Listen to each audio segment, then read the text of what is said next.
जब हजरत इब्राहीम अलैहिस्सलाम ने मोर, मुर्ग, कबूतर और कौवे को ज़िबह किया, उनका कीमा किया, सबको घुला मिलाकर 4 हिस्से किए, 4 अलग अलग पहाड़ों पर रखा और फिर अल्लाह के हुक्म से बुलाया तो वो परिंदे जिंदा होकर किस हालत में आए, आइए देखते हैं। ये उस वक्त की बात है जब हजरत इब्राहीम अलैहिस्सलाम ने अल्लाह के हुक्म से अपने भतीजे हजरत लूत अलैहिस्सलाम और अपनी बीवी हजरत सारा अलैहिस्सलाम के साथ फिलिस्तीन की तरफ हिजरत की। जब वो वहां पहुंचकर आबाद हो गए तो वहां के लोगों को तौहीद की दावत देना शुरू कर दी। एक दिन उनके दिल में ये ख्वाहिश जागी कि क़यामत के दिन अल्लाह मुर्दों को कैसे जिंदा करता है। आपने अल्लाह से अर्ज की, ऐ मेरे रब, मुझे दिखा दे कि तू मुर्दों को कैसे जिंदा करता है। इस पर अल्लाह ताला ने उनसे पूछा, ऐ इब्राहीम, क्या तुम्हें यकीन नहीं है? तो हजरत इब्राहीम अलैहिस्सलाम ने अदब से जवाब दिया, क्यों नहीं है अल्लाह, मुझे मुकम्मल यकीन है, लेकिन मैं ये सवाल इसलिए कर रहा हूँ ताकि मेरे दिल को करार आ जाए। अल्लाह ने उनकी दरख्वास्त कबूल की और फरमाया, 4 परिंदे लो।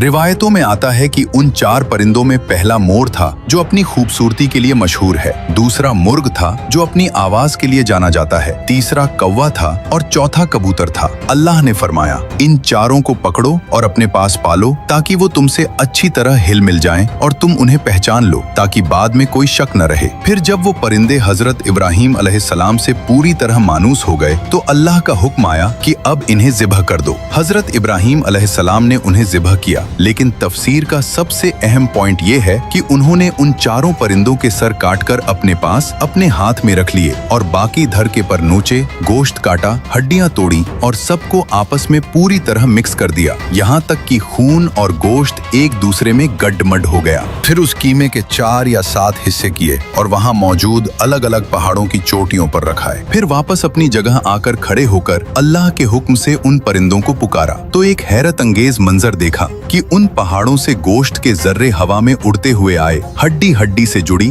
खून ने खून को पकड़ा पर अपनी जगह लगे और वो 4 परिंदे बिना सर के दौड़ते हुए हजरत इब्राहीम अलैहिस्सलाम की तरफ आए और जो परिंदा जहां का था वो अपने उसी सर की तरफ लपका जो हजरत इब्राहीम अलैहिस्सलाम के हाथ में था। यहाँ तक कि मोर का धर मोर के सर से मिला, मुर्ग का मुर्ग से। जब गर्दनें जुड़ गईं तो वो 4 परिंदे मोर, मुर्ग, कौवा और कबूतर जिंदा होकर सही सलामत वहां से उड़ गए और हजरत इब्राहीम अलैहिस्सलाम ने अपनी आंखों से देख लिया कि अल्लाह किस तरह मौत के बाद जिंदगी देता है। हमारे ऐसे अजीम उश्शान रब की कुदरत को देखकर अभी तक आपने कमेंट और शेयर भी नहीं किया, जज़ाक अल्लाह।